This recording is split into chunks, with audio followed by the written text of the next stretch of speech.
Okay, guys, this is episode 5 of my podcast, and this week I'm going to talk about the ladies in the bobsled team and a little bit more about the Open, because I just can't stop talking about the Open lately, and I still think it's a good focal point for people to talk about, aim towards, all that good stuff. So there's been like a noticeable number of female CrossFit athletes that are moving into bobsledding. So when I say noticeable, I suppose it's like there's 3 top level females and there's 2 top level male athletes that are going from CrossFit into bobsledding. But they're not completely leaving CrossFit either. It's just that a lot of the training that they're doing in CrossFit is appropriate for bobsledding, and it's kind of turned them into good, powerful, explosive athletes that can transition really easily from CrossFit into like a bobsled team. So specifically, there's 2 girls that are going bobsledding, right? Kelsey Kyle and Colleen Foch. F-O-T-S-C-H. Foch. It's so annoying, right? Her name is difficult for me to pronounce, and then I have 2 articles in front of me, and then from the same website, and in one article it's F-O-T-C-H, and the other article posted like a week later is F-O-S-T-C-H, which is pronounced Foch. Whatever, anyway, Colleen, your name is a fucking nightmare. So yeah, 2 top level CrossFit Games athletes and Claire Toomey. So yeah, 3 top level female Games athletes are going into bobsledding. So I just did a little bit of research on bobsledding and the whole situation here, and yeah, like I was saying, basically you have these 2 ladies anyway, Kelsey and Colleen.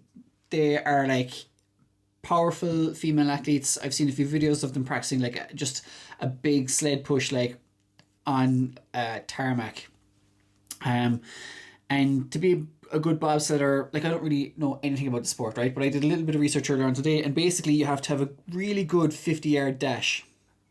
And they were saying, I've read a few interviews with them, and they were saying how their training's going to stay more or less the same, but they're going to cut out the long running. So there was one girl, she was either Colleen or Kelsey, she basically does like 800 meter intervals or mile intervals every week as part of her training. She's going to cut that out and put in 100 meter sprints instead, which she's delighted about, because CrossFitters all hate running for some weird reason, but there you go, I'm shit at running as well. So yeah, and other than that, the training is pretty much going to be the same.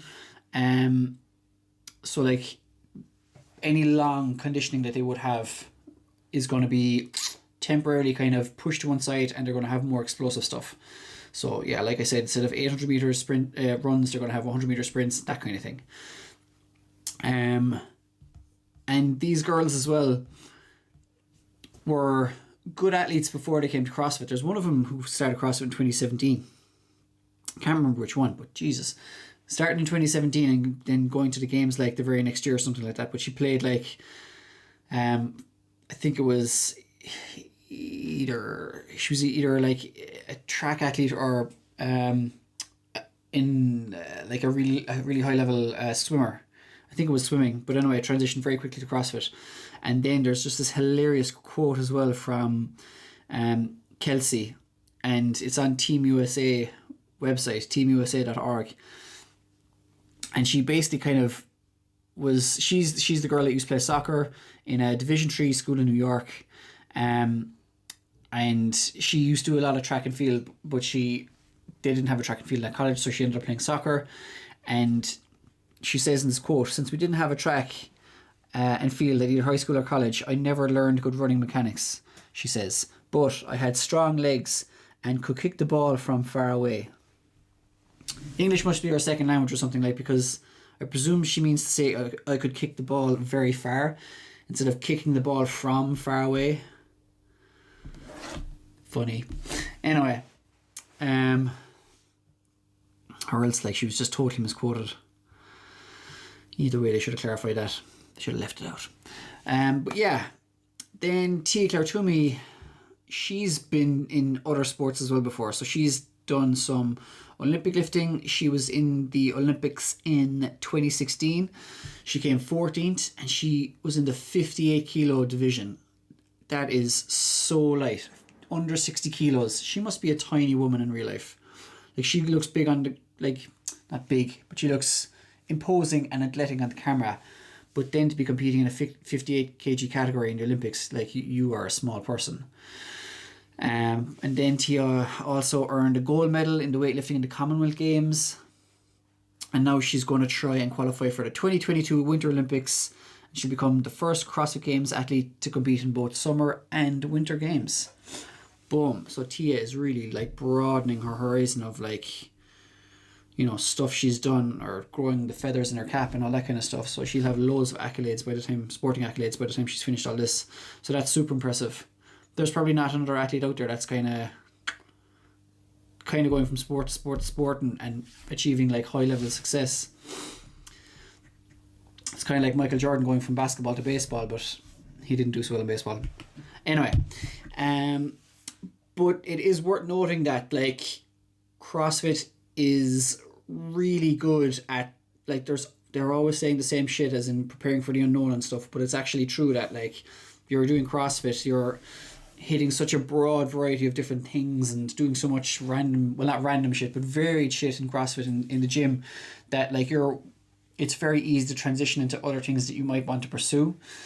So, like, it doesn't have to be fucking bobsledding or, you know, weightlifting and stuff like that, but could be like hiking, who knows, other kind of random activities. But that's kind of good to see. I know a lot of CrossFitters start CrossFit and actually go to weightlifting, and stick with weightlifting, because there's a lot of weightlifting generally done in CrossFit, or they like it or they find it good at it. But yeah, I guess that's another conversation for another day again. So yeah, that's the bobsled situation. Oh, one more thing actually before I move on, is I was looking at bobsledding, like CrossFit, is one of the few sports where you can have male and female people or participants or athletes on the same team. So you can have a 4-man bobsleigh, and you can have, like, 2 men, 2 women, or 3 men and 1 woman, or whatever it is. But you generally never see it, because you want the bobsled to weigh as heavy as possible, because the heavier it is, the faster it's going to travel. And that's why generally it's a 4-person bobsled. Even though they call it 4-man, it's actually 4 people. It doesn't have to be all men, but it generally is all men, because you want it to be as heavy as possible. And you can actually make up the difference with adding weight. And, like, the weight limit is 630 kg for the bobsled. But that means when you're taking off, you have to push that extra weight. So instead, they just have athletes that kind of make up the deficit or the weight just with their body weight, so they don't have to push a heavier implement. And that's generally why you don't see, like, men and women on the same team. And what the 2 CrossFit girls are going to do is they're going to be on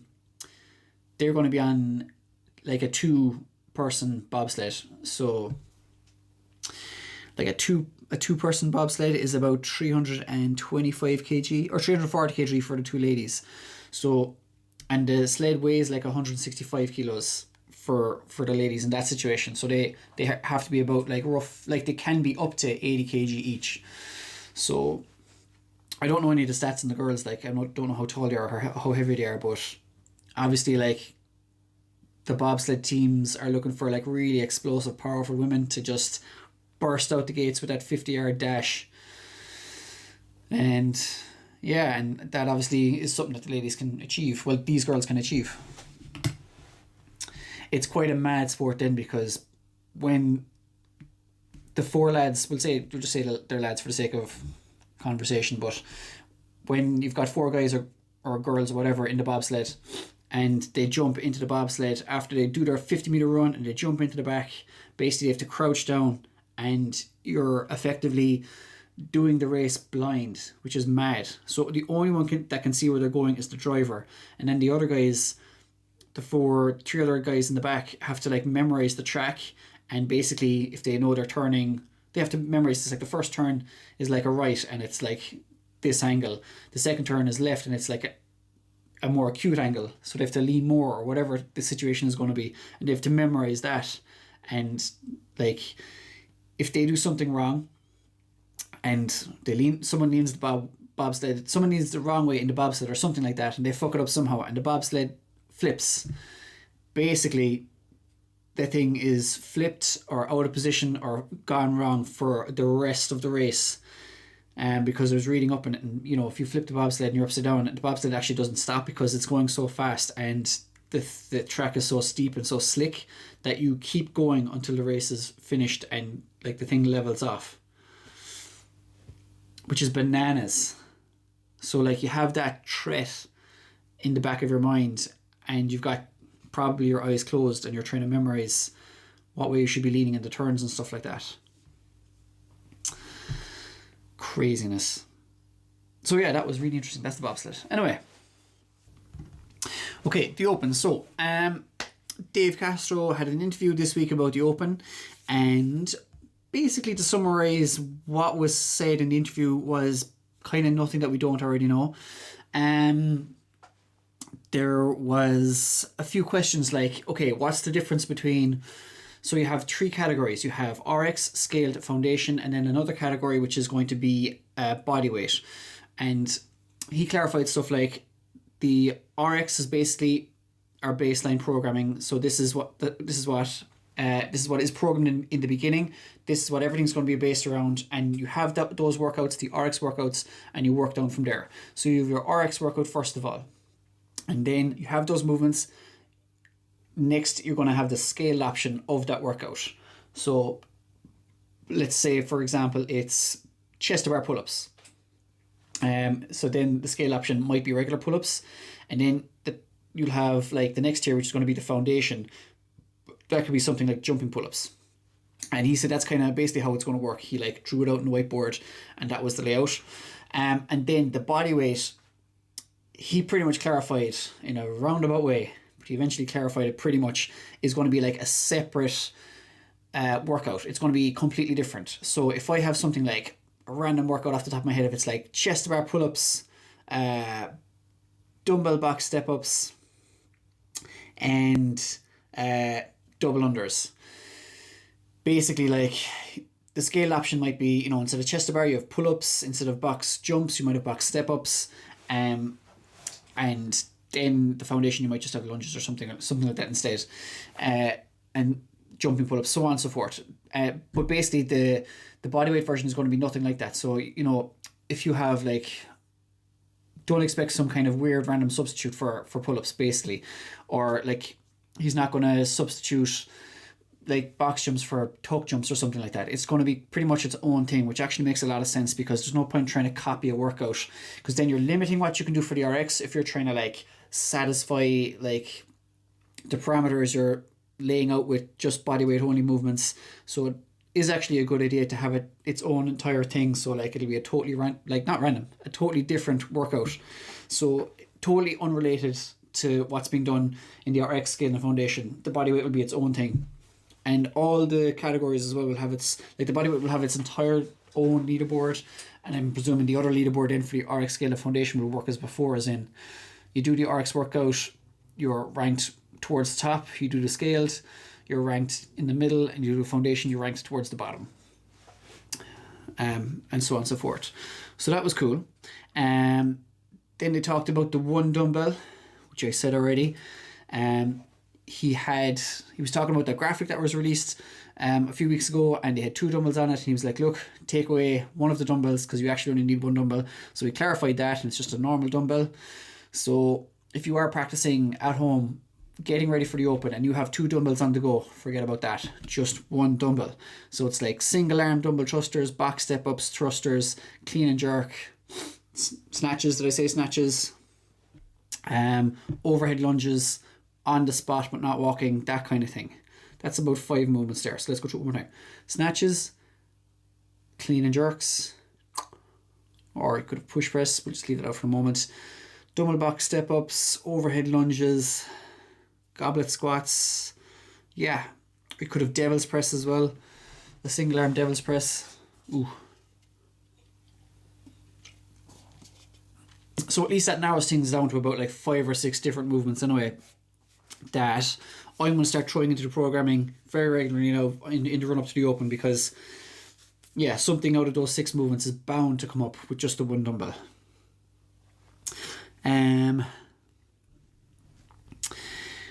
There was a few more questions which were kind of pointless. What's so special about the open? Should I go Rex in the Series Open? It's like a terrible waste of time. Like, should I go?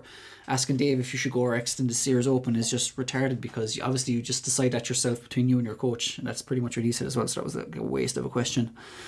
Do you have any advice? He didn't. Using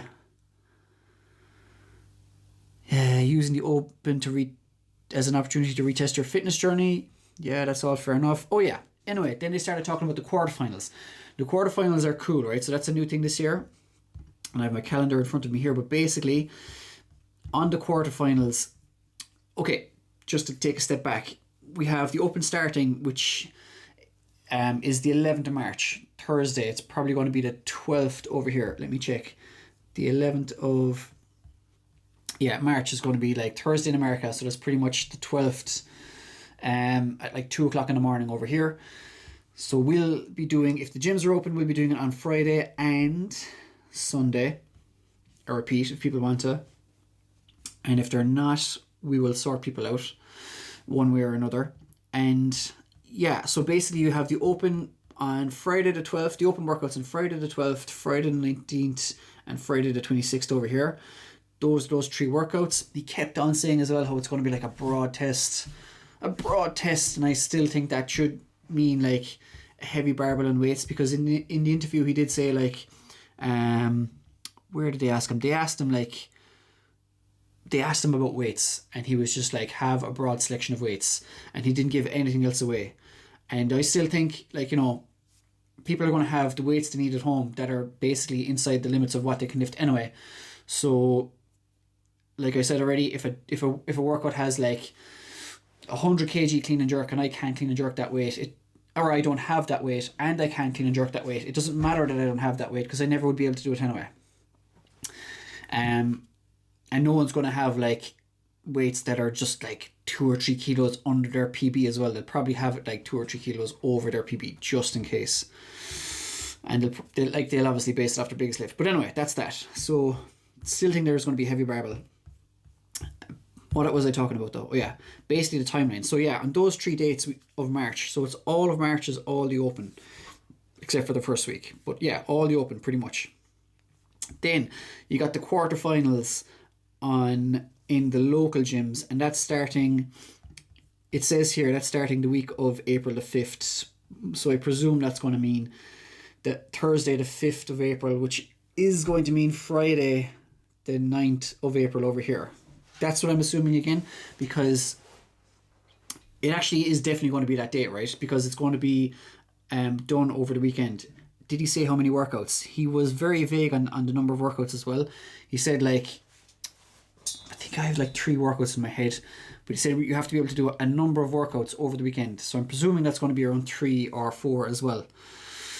And you only have 1 weekend to do them, which is tough going. But what was really interesting then is when he was on about the quarterfinals, he was on about like rope climbs. He said rope climbs for the first time ever in like open context. So that's great. I love rope climbs. They're a great movement, but it's bananas as well, because that means you're going to have like the really high level athletes are going to, I don't know, climb up the rope and measure it with a tape, and you know, video that and then step back and keep it all in the camera. Which is cool, and that's fine. It's just a bit mad, but I'm really glad they're including something like that, because it's a great movement, but it's so funny because you're going to have some seriously wide angle lenses to try and capture the shot of the athlete going up and down the rope, unless you got someone on camera who's going to video the whole thing of the athlete going up and down the rope. That's quite a mad thought. I like it though. I think it's great to have, the more shit you can have in the open, the better. Like, you know, hopefully they'll bring in fucking ski ergs and bikes and everything eventually, but the problem is not all affiliates will have to like will have that equipment, so they'll have to buy it.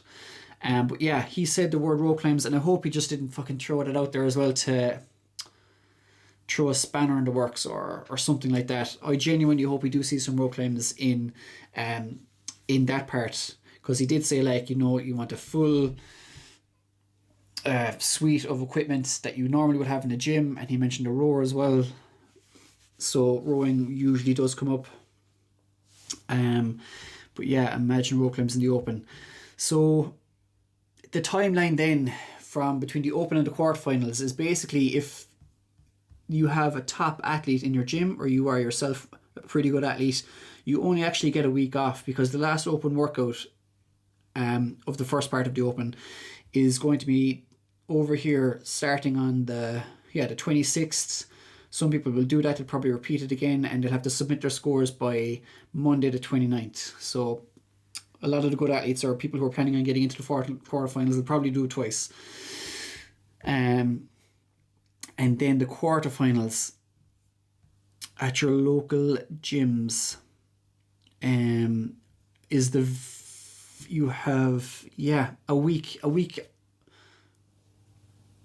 Well, I suppose you have a week, basically a week of nothing happening, and then boom, the quarterfinals is going to be that weekend, and that's going to be a pretty hectic weekend. If you have to do what's probably going to be like 3 workouts over a weekend, there's not a lot of opportunity there to repeat workouts either. So basically, if we just say, we don't know for sure, but let's just say for this conversation, it's going to be like Friday the 9th. And then you'll have probably your submission date is going to be the 12th. Well, not probably. More than likely it is going to be that, because I'm pretty sure he kept on saying it's over a weekend, you have to do these few workouts. So does that mean, that means if you have about 3 workouts, you could probably do 2 on the Friday, 1 on the Saturday, take a day off the Sunday, and maybe repeat something that went badly on the Monday, or repeat 2 that went badly on Monday, or something like that. Because it would be really tough if you have Friday, Saturday, Sunday, Monday. You've got 4 days. And then if you want to do if you're planning on repeating everything and you have to do 6 workouts, and you're going to be doing really hard workouts, that's going to be a really tough day, because it's different to a day. It's different to working out in a competition over the course of a weekend, because it's different stimulus the whole time over the weekend. But if you're repeating the workouts again, it's the same stimulus twice. So some athletes might give it a good go, might do 3 on Friday, take Saturday off, and do 3 again on Sunday, and see how they are Monday if they need to repeat anything again. But I don't know. I myself am planning on getting into the quarterfinals. That's going to be the top 10%. So if I'm facing 3 workouts, last year I was very much a one and done guy. For out of 5 workouts, I did 3 of them once and left it off, and I repeated 2, and one I actually repeated 3 times, because I did worse the second time, because I had a stupid strategy for the last workout and I knew I could do better, and that worked out well when I repeated it the 3rd time.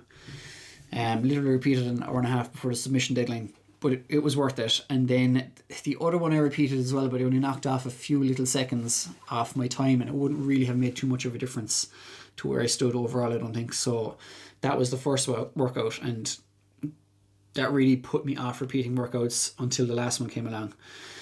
But anyway, what was I saying? If I have 3 workouts ahead of me, and if I do really well, if they release all 3 at the same time, probably going to do 2 Friday, 2 Friday and 1 Saturday, take a day off Sunday, and see if I want to repeat anything Monday. That's probably would be the way I'd work it. Or you could take Wednesday and Thursday off, change the kind of routine, do 1 of them on Friday, go really hard as I can, have a good strategy, the same again on Saturday, the same again on Sunday, and then I have Monday if I want to repeat 1. Yeah, that's definitely sounding like a good option, and that would mean taking Wednesday and Thursday off or something, and just be fresh for that. It'll be interesting to see what happens there anyway, basically, because these are all the things that the good athletes are going to have to think about. And then when people do really well at the qualifiers, the quarterfinal qualifiers, that means they go into the semi-finals, which is going to start the week of the 24th of May, and that's going to be in person if things with COVID aren't wrecking the world still. and that's going to continue from like May into June, and that's going to be pretty cool. So yeah, that's the story of the Open. So that was all kind of exciting. Even though the interview didn't actually say much, there was a few little bits in there that was like, ooh, this is so interesting. Rope climbs. Yeah. And that's pretty much all I have to say about things this week. This is going to be a shorter podcast because I'm actually going to put out another podcast, which was basically a random conversation I have with myself and Martin Davis from Muscle Motion, and we talked about all kinds of shit there, to do with Irish CrossFit and stuff like that. So yeah, stay tuned for that. Yes, there was one more thing I want to talk about, and I found this webpage. It's called the phenomenon of bullshit jobs, a work rant by Dave Graeber, Graeber, Graeber, David Graeber. Anyway, I'm going to put this link into the description below the video, but it is just a bunch of text, but I thought it was an interesting read, and basically it's about bullshit jobs, and I'm going to read the first paragraph. It goes like this. In the year 1930, John Maynard Keynes predicted that by the century's end, technology would have advanced sufficiently that countries like Great Britain or the United States have achieved a 15-hour work week.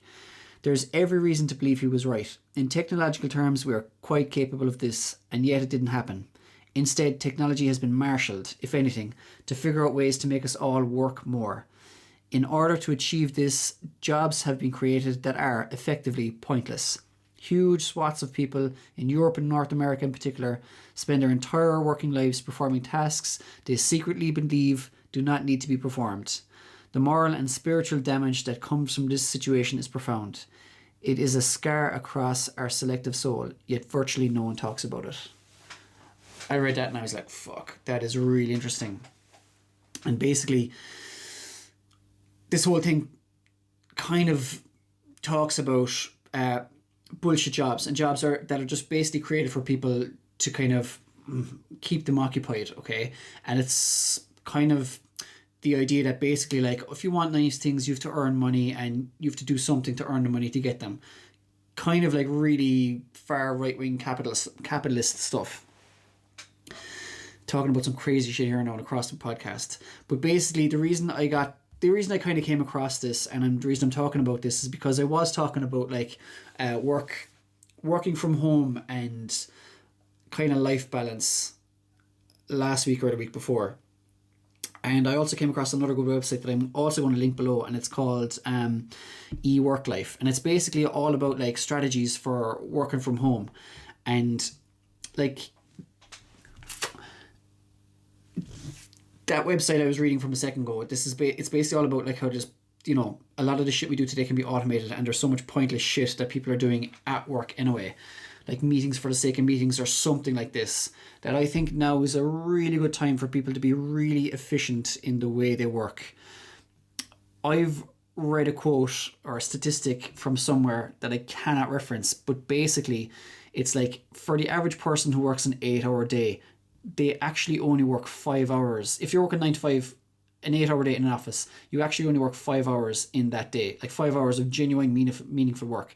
The other 3 hours are spent like, you know, looking at your clock on the computer, checking your own emails, talking like at the coffee machine at work, or getting water, cups of tea, or whatever it might be.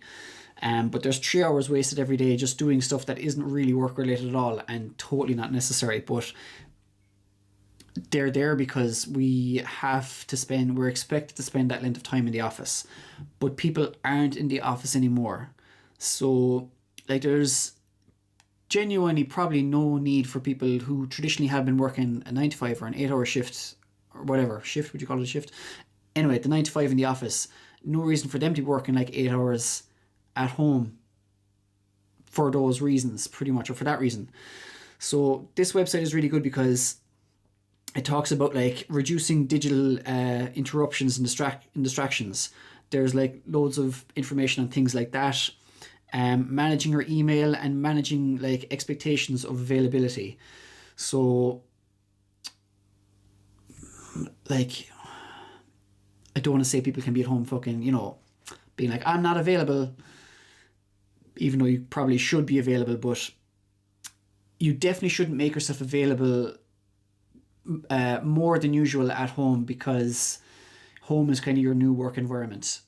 So like, it's very easy to kind of be sitting at the living room table, if you've that set up as your workstation, and you're checking emails, and then, if you're bored at home because of COVID or whatever, you end up checking work emails at like 7 or 8 o'clock at night, when you never ever would have done that pre-lockdown. So definitely don't start to do that if you have started to do that already, because that is a way to manage like other people's expectations of when you are actually going to be working and when you are actually going to be ready. So like, if you are working a shift of some sort, if you're working from like, we'll say 12 noon to 12 at night, stick to those hours. Or if you're working, like if you're supposed to be working 9 to 5, stick to those hours. There's no need to kind of be too flexible for the wrong reasons. Well, they seem like good reasons at the start, but it's actually going to be the wrong reasons if you're going to be fucking dragging out your workday to like kind of all waking hours pretty much, because I don't know, you've nothing to do, or you can hear a notification going, you hear a ping in your laptop because your laptop's open, and you go and you check and you answer, that kind of thing. So yeah, that's expectations, and they go on more about like physical boundaries, digital boundaries, ways to like enhance your mood and focus with music. Like if I remember when I was working in the world of architecture and I was drawing on the computer, I put on headphones, and it's like you're kind of plugged into the zone. It kind of helped you focus. And when you're in the office, even though you have headphones in, you're drawing away, and it kind of blocks out outside distractions. The lads be talking shit about whatever the fuck they were always talking shit about. What was it again? That football thing. That thing where you have picks and pick players. Oh, it'll come to me. I can't remember what it was. But talking shit about football or something like that from the weekend. Fantasy League. That's it. Always talking shit about Fantasy League every fucking Monday morning after the matches were on over the weekend. Fuck me, and I had no interest, and I was just like, oh God. Anyway, yes. Fantasy League. So they have other stuff as well then about controlling your exposure to blue light, because like if you're, like I was just saying, answering emails and stuff like that in the later hours of the evening because of boredom, or you hear a notification going off, or you're, if you hear a work email going off, you probably are curious to check what it is. I know I do it the whole time, but I know that's it's a different system when you're running a gym. There's a bit of expectation there for that kind of thing, rather than, and it would probably be a bit cheeky to be like 9 to 5, even though I definitely could see reason to be 9 to 5 with emails. Anyway, but if you're basically extending the time you're kind of checking emails and browsing shit on your phone, and we're all spending a lot more time in front of a screen because of boredom, and we're locked in and we have no choice, but you still can control your exposure to blue light. And I know even on your phone, there are settings on your phone where you can have like I think it's called like a cam screen, or kind of a reading screen in some phones, but basically it changes kind of the phone from the blue light, the clear blue light that kind of is emitted from the screen of your phone, to a more kind of sunsetty yellow, kind of beigey kind of light, if that makes sense. And you can turn up or down the severity of that, like, and it kind of really helps. I know I have my phone set to automatically switch from the blue light to that kind of warmer yellow color at 11 o'clock every night. It's probably a little bit late, but I'm kind of a night person anyway. And the idea there is like when you control your exposure to blue light like that from screens and things like that, it helps you get to sleep better, because we have a mechanism built into our bodies where basically when we're out in the sunlight, or when we wake up in the morning and we see the light, it helps wake us up. So like drawing the curtains and getting blasted with sunlight is like, oh, yawn. My body is getting in the daylight. It's helping to wake me up, even though you could be fucking knackered. But still, that's kind of the mechanism that we have built into us. So if you're kind of continuously exposing yourself to that blue light from whatever screen it might be, it kind of doesn't fuck that up, but it like disrupts it a little bit. For some people now, they're probably fine, sleep like a log, boom. But for other people, if you were having trouble sleeping, you just don't need that to add to whatever, well, I won't say add to the anxiety, but you don't need that to kind of cause problems with your sleep if it's totally avoidable. So there's basically loads of different strategies like that for managing your working from home situation. And I think it's a nice little resource to have, and it's definitely something I'm going to share. So yeah, that's eWork Life. That was a nice little thing I came across during the week. So in the meantime, I hope everyone's taking like lots of movement breaks and all that kind of stuff. Remember, every 40 minutes to an hour, get up, stretch, flex some muscles, do like some kind of stretching, or like glute activation or hip stretches would be ideal, because apparently sitting down is going to be like the new smoking of the next kind of, is going to be the next, I don't want to say the problem of future generations, but for the people here alive today, they reckon when they get older, they're going to have huge problems with posture because from all the time we've spent sitting down. And it's almost like a situation when it's too late to fix. Like if you, like back in the 70s or 80s, whenever it was, I'm going to go with 70s, right? Back in the 70s when there was loads of inquiries about cigarettes and all this kind of stuff, and they knew cigarettes were cancerous, and it's kind of too late when you've got the lung cancer then to do something about it. Obviously you have your your measures of chemo and radiation and all that kind of stuff to kill off the cancer, but for some people it's too late and they die because of smoking. They reckon that sitting down is going to be the modern problem for this era, for all of us when we get older. So if I'm spending a lot of time now sitting down in my 30s, and I know I'm spending an extra fucking 20 hours a week at the moment sitting down when I usually would be up on my feet, but if I'm sitting down in this position with my hips closed at a right angle like this, and they get more and more used to being in this position, that when I get older it's going to lead to huge like problems in my back, in my hips, and in my posture as well. So that's why it's super important to keep taking movement breaks. But like if I get to that stage where I have all these fucking problems from all this sitting down, it's almost like too late to fix. It might be possible to have a fucking hip operation, but it might not be possible to have any other operations on my lower back or upper back or any of that shit.